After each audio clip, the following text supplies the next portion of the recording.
大家好，欢迎来到笑看人生。5岁的儿子最近有些不对劲，总是否认我的劳动成果，并有意无意地对我进行贬低。营养均衡的3餐，他只吃了1口就嫌弃地吐掉，然后跑到婆婆跟前哭诉我虐待她，给她吃猪食。刚拖完的地板，不出3分钟，立刻被他弄花，还不能训。一说就是，我还是个孩子，控制不了自己的行为。妈妈，你作为家庭主妇，难道不应该跟在我屁股后面收拾吗？儿子的行为很令我费解，他之前明明不这样的。我咨询了幼儿园老师，他最近是否有异常举动，老师的回答是肯定的。星星最近经常骂人，动不动就他奶奶的，有时候骂急眼了，还会和其他小朋友动手。老师跟我反馈完，面露疑惑：这些事星星奶奶没有告诉你吗？我尴尬笑笑，向老师表明以后会严加管教儿子，其余的没做回答。自打婆婆搬过来住，我就再没有接送过儿子上下学。老一辈的疼孩子，巴不得含在嘴里，捧在手里。就算我这个当妈的想付出，都得靠边站站。可他不该骄纵。5岁的孩子，3观还未完全形成，更需要大人正确的引导。我打算抽个时间，心平气和地和婆婆正式聊一聊关于孩子教育的问题。可这天还没到，儿子就先捅了篓子。他在楼下沙地玩，不仅抢了其他小女孩的玩具，还将人推倒，抓起沙子往人眼睛里扬。我接到消息赶到现场时，婆婆正叉腰与人对骂：给我们孩子玩一下怎么了？又不会少块肉，真以为我们稀罕你的破玩具？我们星星可没推他，是他自己摔倒的，都一个小区的，你们好意思碰瓷吗？小女孩捂着眼睛哭得伤心。她爸妈也是有素质的人，别管婆婆的话多难听，两人都一遍一遍地讲道理。我实在看不下去了，不好意思，我来晚了。我礼貌道歉，先蹲下身揽住小女孩，去查看她的眼睛。蓄满泪水的杏眼红彤彤一片，里面夹杂着数粒细沙。眼睛属于敏感部位，我们自己处理，恐怕出现其他问题。我第一时间提出去医院做个详细检查。孩子都是父母心尖上的宝，没事最好，有事也能及时处理。女孩父母听我这么说，顿时安心不少，也不再计较儿子的所作所为。可婆婆却不乐意了，她嫌我不护着儿子，有钱烧的白送给别人。儿子也在一旁附和道：你算什么妈妈？今天你不向着我，等你老了，病了，躺在床上不能动了，我立马把你养气管。我正为他的事气得头疼，听见这番言论，压抑已久的怒火顿时熊熊燃起，抬手就是一巴掌。儿子嚎啕大哭，婆婆的叫骂声也随之而来。对此，我充耳不闻。我只知道，绝不能再让婆婆插手有关孩子的事了。还有，我得让儿子明白，这个家里究竟是谁说了算。我刚处理完小女孩的事，回到家，婆婆正两眼抹泪地跟老公诉苦：叶华，妈也只是想替你们小2口多分担一点，谁知道林叔他这么不待见我，要不我还是回老家算了。婆婆老双面人了，在我跟前一套，在老公和儿子跟前又一套。从前念及老公的面子，我不同他计较，可把孩子惯成这样，恕我实在不能忍受。好啊，我边换鞋子边答话，择日不如撞日，现在就去收拾行李吧。我很少与人撕破脸，老公李业华瞬间嗅到了空气中的不寻常。这是怎么了？他笑呵呵地接过我手里的包，压低声音问：“妈惹你不高兴了？”一般情况下，我俩的战线是统一的。婚后，婆婆虽没做过大妖，但小打小闹的琐事也不在少数，像什么媳妇不能睡懒觉啊，不能化妆打扮之类的，全都被李业华一个人挡了回去。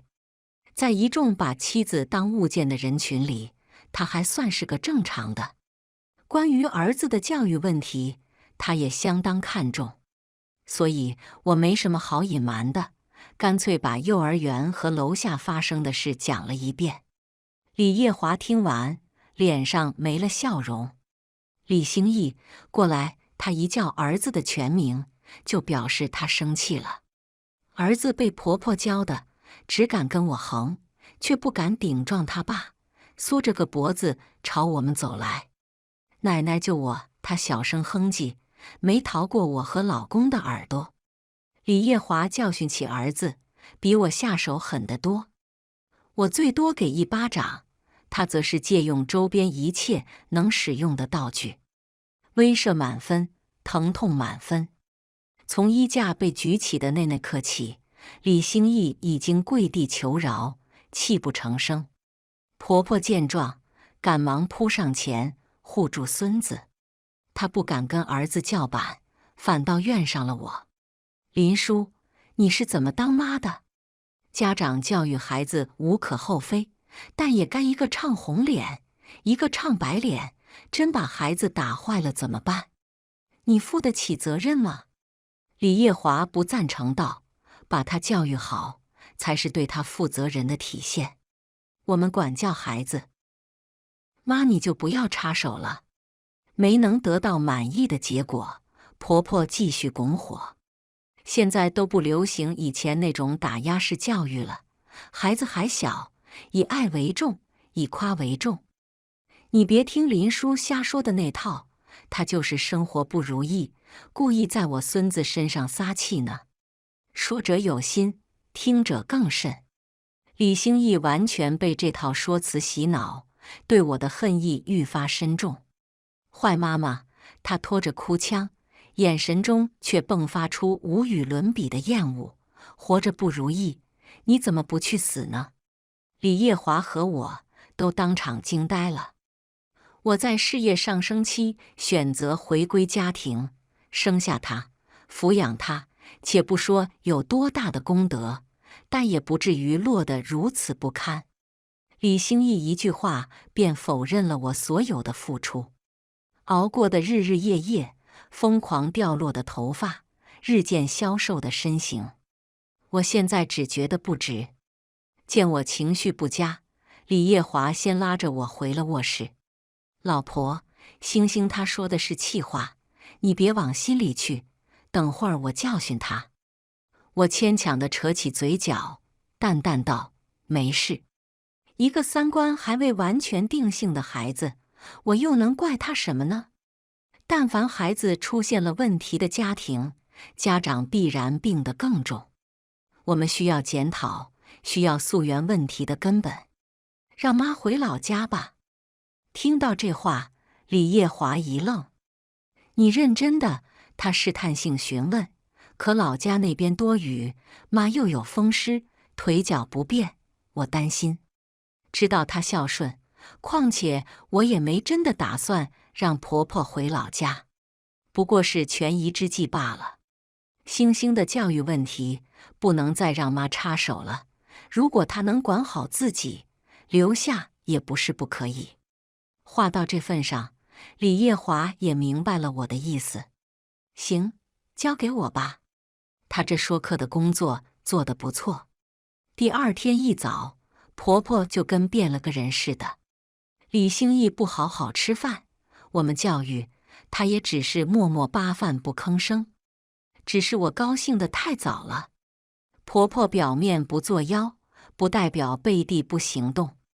为了培养李兴义好好吃饭，我们管制了她零食的摄入量，但婆婆却私下放纵她，假借遛弯的名义，领着她在超市大采购，蹲在马路牙子上吃完再回家。我跟李叶华说了此事，要不你还是让妈回去吧。她还是劝我别放在心上，有她在，一切 OK。但这次的游说工作并不顺利，婆婆开发了新招式，撒泼打滚。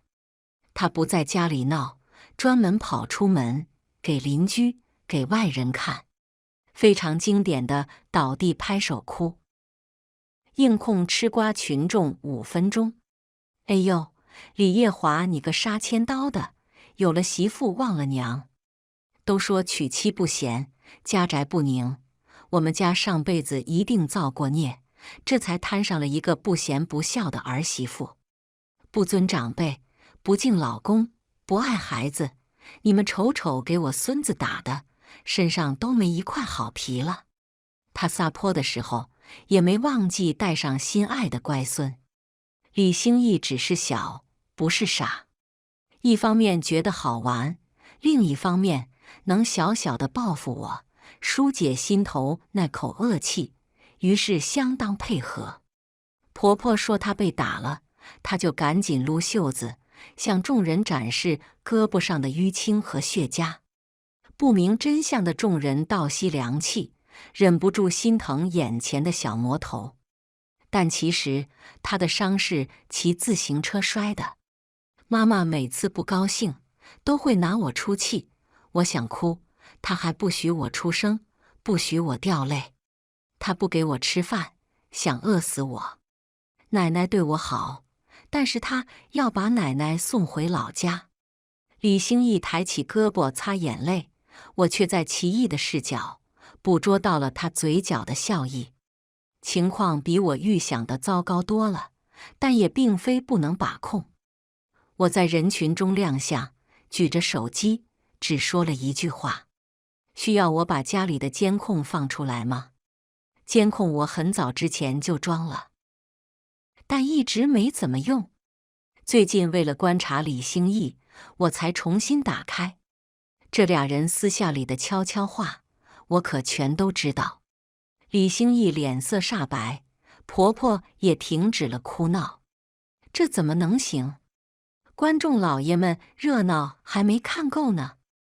我从楼下小超市借了个喇叭，递给婆婆，怕她喊久了口渴，还贴心奉上凉白开。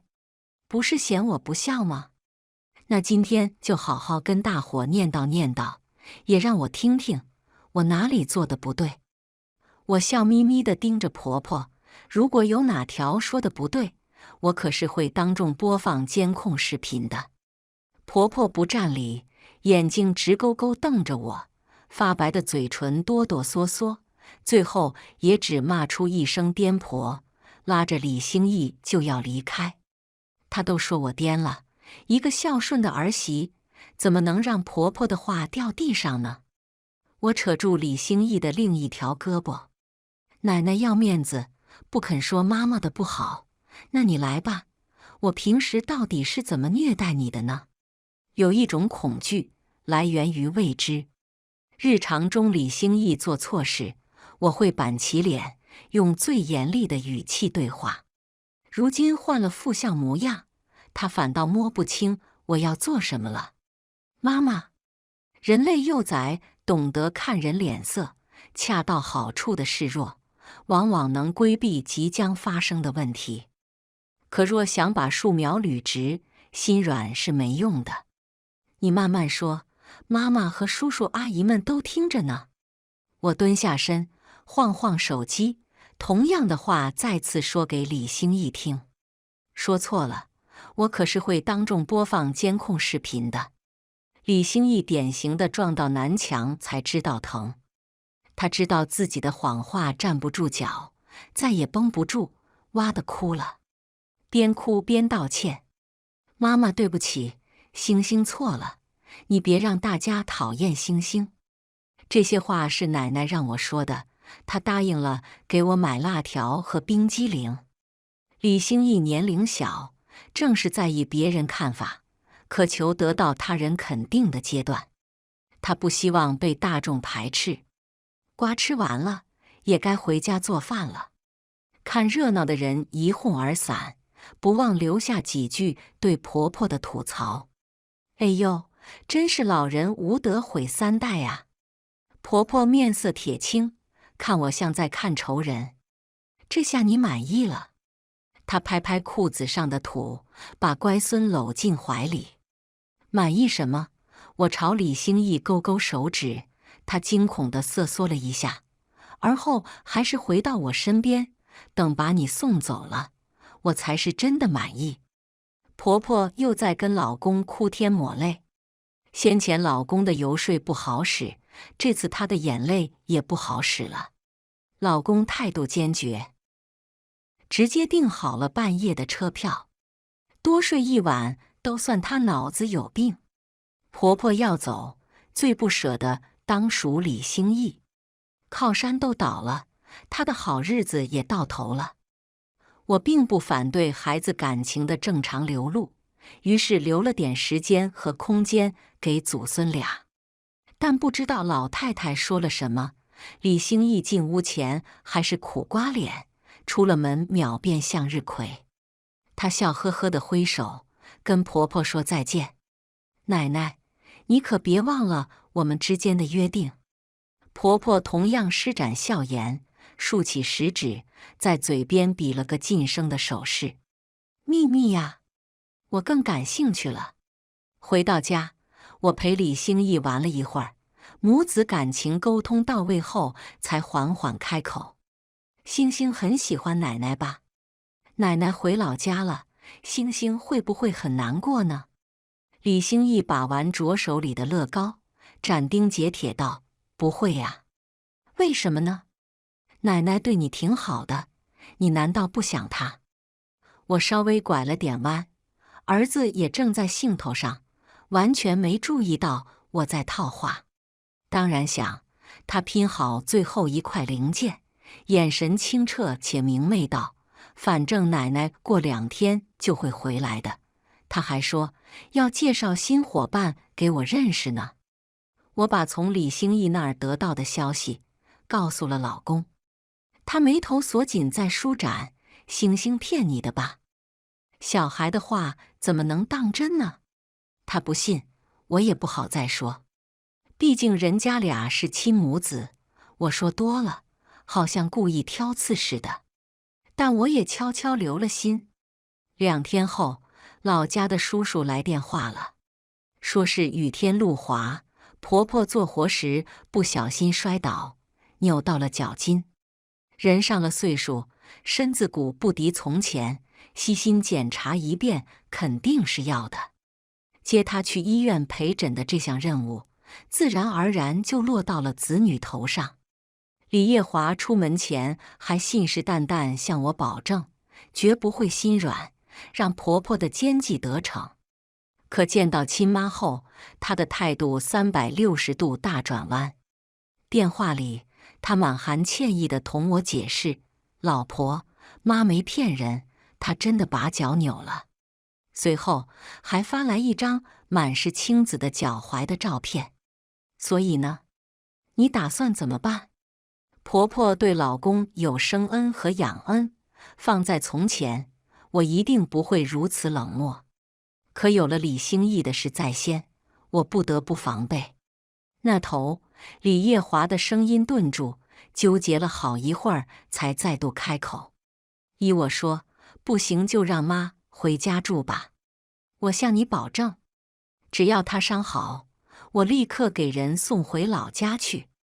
类似的话，你出门前刚说过一遍，结果呢？你信守承诺了吗？”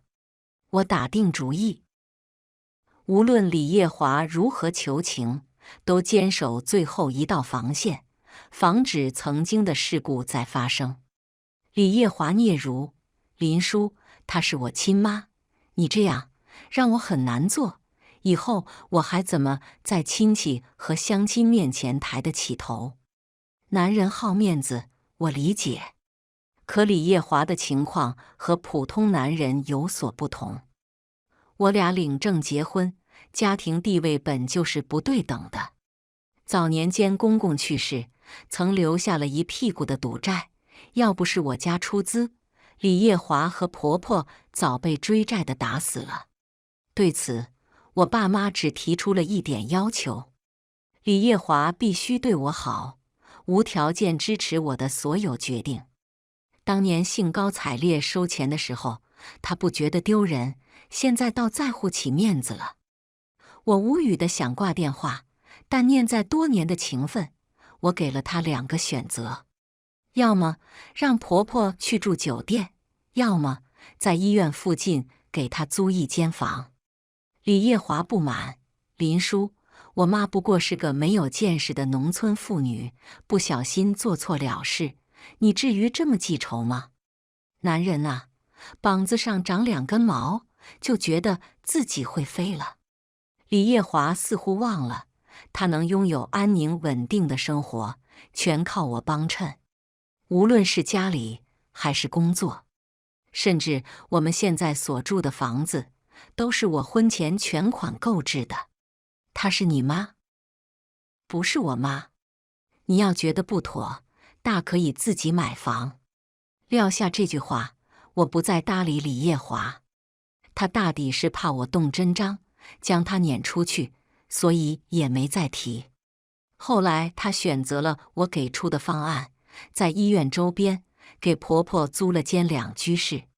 这时，我也从儿子的口中得知了他新玩伴的身份，竟是差点和李叶华订婚的表亲白蕊。妈妈，你都不知道白蕊阿姨有多好，她还给我买零食呢。不像你，你都舍不得给我买。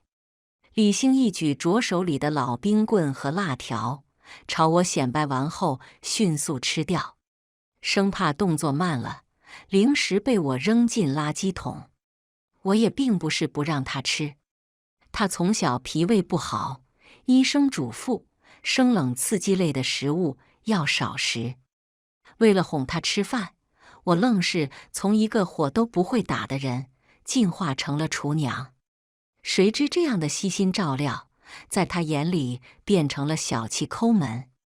我气得发笑，转头去问李叶华：“你觉得呢？”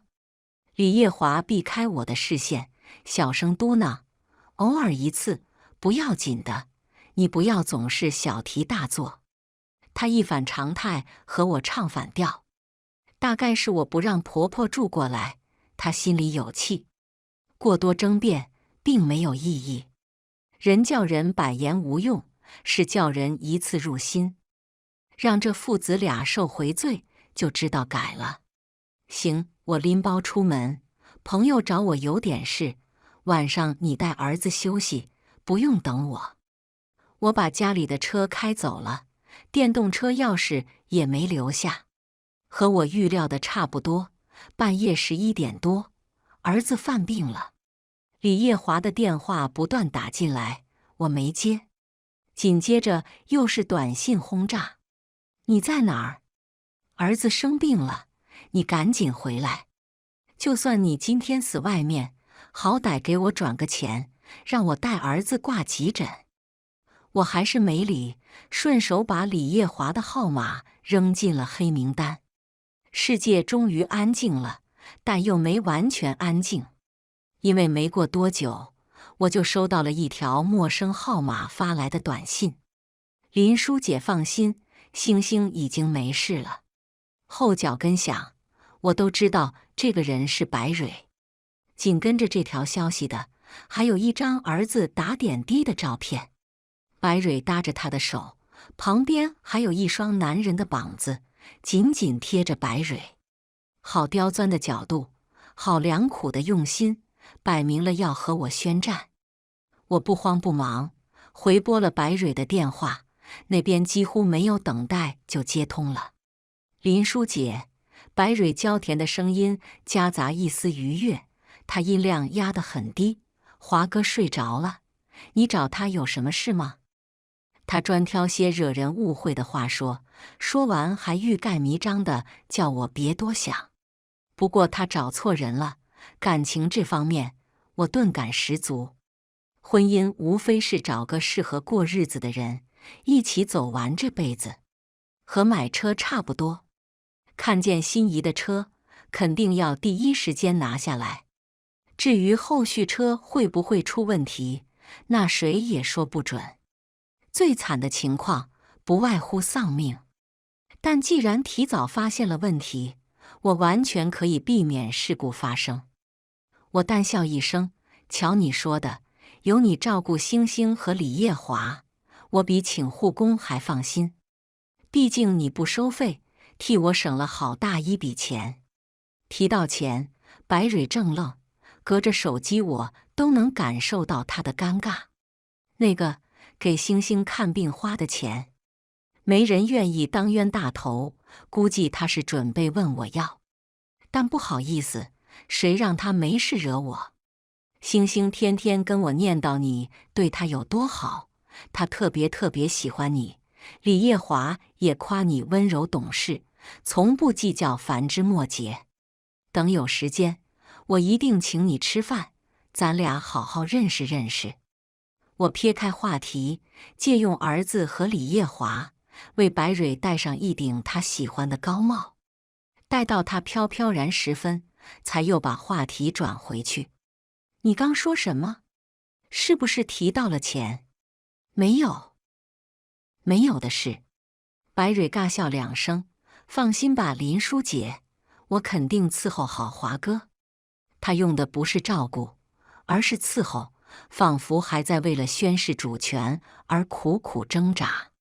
随他，不掏钱占便宜的是我，合法的也是我。只要我不答应，他就永远别想上桌。历经一夜，李兴义恢复了精神。他非但没从这次的事里长教训，还对我产生了更大的意见。你是坏妈妈？李兴义起初只是嘴皮上说说，我一记眼刀飞过去，他瞬间老实。可随着时间的推移，他对我的态度越来越差，有时还会在我背后暗自拳打脚踢，比划暴力动作。李叶华教育过2次，他表面有所收敛，但某天入夜后，我发现他表情狰狞地站在床头，手里还攥着一把亮锃锃的水果刀。杀了你，杀了你，我就能换妈妈了。李兴义稚嫩的音色和恶魔般的话语形成强烈反差。他好像不知道我已经醒了，还在喃喃自语。蕊蕊阿姨说的没错，如果没有你，他和爸爸就能有情人终成眷属，我也不需要守规矩，能拥有一个快乐的童年，奶奶更不会被排斥在外。都是你这个坏女人，毁了我们家的幸福生活。他握刀的手因情绪激动而不断发颤。李叶华去照顾婆婆了，并没有在家。此刻我唯有自救，还得保证不激怒她。星星，妈妈的好宝贝，我假装说梦话，眯着眼观察她的表情。我记得你说过，你想让我陪你一起去游乐场，拍好多照片，吃好多零食。票我早就买好了，还认真做了攻略，不告诉你，只是为了给你一个惊喜。希望我最爱的星星宝贝能喜欢。有哪个孩子不渴望被爱呢？李兴义的情绪逐渐缓和，攥着刀的手也微微松动。还好，局面被稳住了。我打了个哈欠，又装作悠悠转醒的样子，动作轻柔地抱住他。宝贝，你怎么在这儿？是不是一个人睡害怕了？我抚着他的后背，一下两下。他小时候最吃这套，每次哭闹不止，只要轻轻摸背就会安静下来。妈妈，对不起。我听见水果刀落地的声音，李兴义钻进我怀里，回抱住我。妈妈，你爱我吗？他仰起脸，得到我的肯定回答后，整个人放松不少。可他们都说你是自私鬼，是为了满足变态的操控欲，所以才生下我。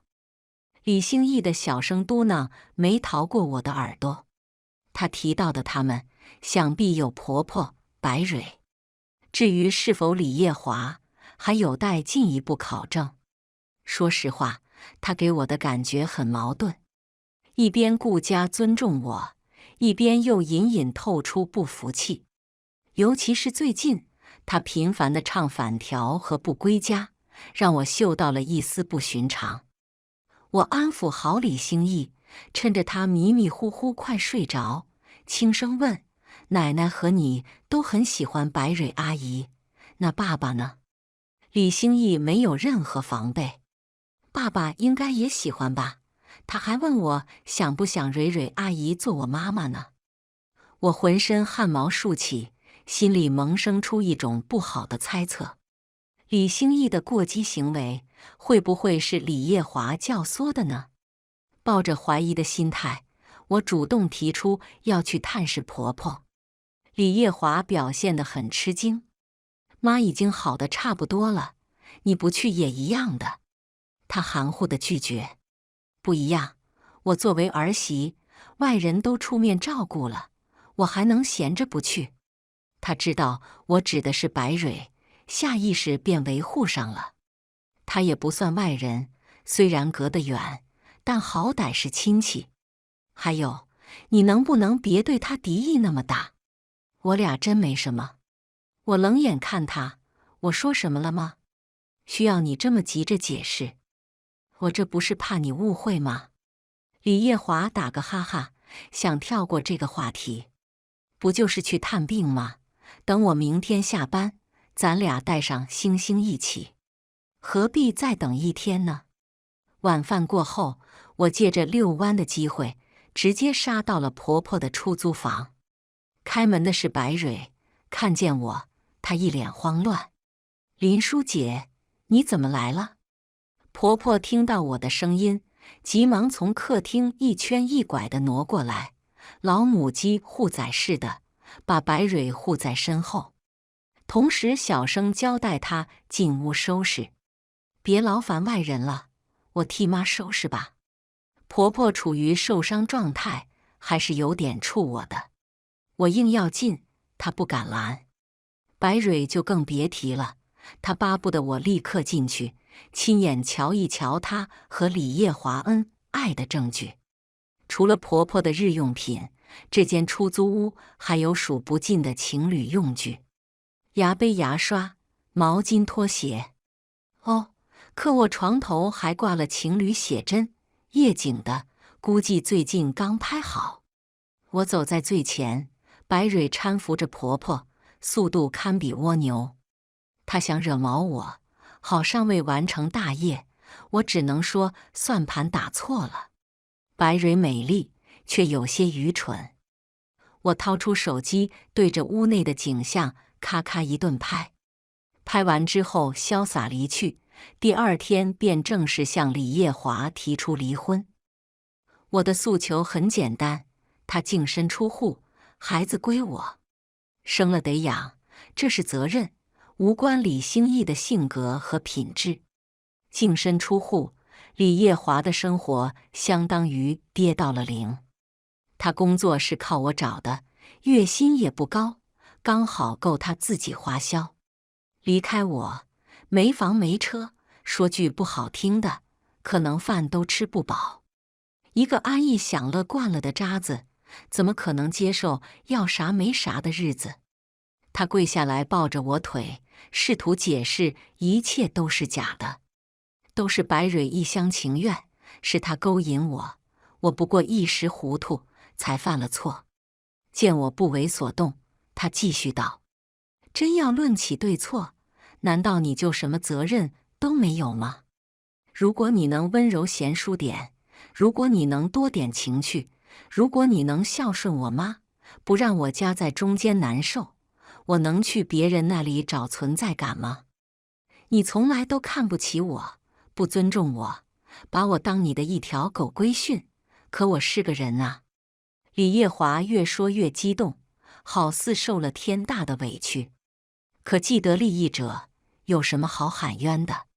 债我替你还了，好日子你也过上了，现在来跟我谈人权，谈不公平？怎么，出轨你很有理吗？”李叶华被我噎住，半晌，嘴里吐出一句：“求你再给我一次机会吧，我肯定把一切处置妥当。”我抱着看戏的心态，以为他要处置白蕊，却不想给自己留下了后患。李叶华打算使用非法手段，迫使我继续这段婚姻。在我毫无防备的情况下，他联合李兴义将我骗到偏僻的烂尾楼。这里光线昏暗，勉强能看出是间刚成型的储藏室。李叶华有事离开，仅留李兴义看管。目前是我唯一能自救的机会。爸爸说，只要你消失，就天天带我去游乐场。李兴义蹲在离我不远的地方。我看着儿子这张和李叶华十分相似的脸，后悔不已。忽略什么都不该忽略基因的重要性。都说儿子很难共情母亲，这一刻我信了。我不该抱有改变李兴义的想法。有的孩子是从根上烂掉的。我不确定周围是否还有其他危险因素，只能尝试从李兴义那里套话，却没想到李叶华提前给儿子做了思想工作。别白费力气了，他回我，爸爸说了，你跟我说的每一句话都是在利用我。儿子露出凶恶且厌恶的表情。他自认为全世界真心待他好的只有李叶华。我笑了。他如果真心待你好，就不会让你失去妈妈，也不会冒险让你做违法的事情。听到违法2个字，李兴义的表情僵在脸上。当今世道，未成年犯罪率很高，所以自他记事开始，我便想尽一切方式将普法融入生活。我管不了别人家的孩子，但至少别让自家孩子给社会增加负担。违法犯罪的后果，你还记得吗？我轻声询问。李兴义木讷点头。轻则口头教育，然后拘留罚款，严重的还有可能付出生命的代价。说得很好，我口头表示鼓励。你爸爸和白蕊阿姨的事，从法律层面出发，叫做婚内出轨，本身就是违法行为。你帮助2人在一起，这叫助纣为虐，从犯。但这都不是最严重的，绑架他人并意图杀害，你觉得警察叔叔会怎么制裁你？李兴义被我说得动容，但更多的是害怕。虽然他只有5岁，虽然他不够判刑的年龄，但人类的恐惧往往源自于未知。李兴义忘记了手里的小石块，蹲在那儿，模样有点傻。我没放弃继续攻心。父母离异，最惨的是孩子。我和你爸爸一起生活了很多年，他能为了其他人丢掉我，未来难保不会抛弃你。他们会有属于自己的孩子，而你会成为第2个灰姑娘。像是受不了现实的冲击，李兴义站起，冲着我大吼大叫：“你胡说！爸爸最爱我，就算没有爸爸，奶奶也会对我好的。天真的傻孩子，奶奶对你好，本质是因为你是他儿子的儿子。假若没了这层关系，你还能得到他的宠爱吗？”李兴义不信我的话，径直跑走，去找他爸对峙了。我也因此争取到了短暂的自由，语音拨通了报警电话。获救后，警方在现场提取到了李叶华和李兴义的指纹，第一时间将人逮捕。李叶华因绑架罪获刑，我也依法走完所有流畅，顺利离婚。李兴义年龄小，不够判的，教育了一番之后，被警方送回家中。妈妈，我能不能跟你走？他老实多了，眼眶里还挂着泪花。我正在打包行李，钱婆婆撒泼打滚，非说这房子有她儿子的份。我懒得跟她斗法，所以决定将房子卖掉。不等我回复，钱婆婆直接将李兴义拽到跟前：“孩子是我们老李家的根，你休想带走，正合我意。一节腐朽的小树苗，谁爱要谁要。”可李兴义对这个结果并不满意，他只是小，并不是傻。跟着奶奶，除了有爱，房子、车子、票子全没有。他现在不求我爱他了，也肯乖乖听训导，只要我不抛下他。妈妈，带我走吧！李兴义哭出声，拉着我的衣袖不肯松，最后还是被钱婆婆强硬地掰开。让他走，咱们跟着你白蕊阿姨，照样有好日子过。他把目光投向一旁的白蕊，白蕊摸了一下鼻尖，讪讪道：“那啥，我妈让我今天回老家。”钱婆婆彻底傻眼了：“你不是说你忘不了我儿子，是死也要跟他在一起吗？”他拿出之前搓磨我的架势，想道德绑架白蕊。奈何甘愿当三的人，本身就没什么道德。白蕊也不装了，直接道明自己的私心：“老太婆，你想什么美事呢？要不是看你儿子混得人模人样，我着急给肚子里的孩子找爹，真以为我愿意来呢？”他说话专往人心窝子上捅。当初我俩为啥分手？你心里没点逼数吗？又穷又怂，他但凡有本事，就算是亲哥我也给他生孩子，压根不是血缘的事。攻击完钱婆婆，白蕊又把矛头转向李兴义：“你也是个傻子，真以为我喜欢你呢？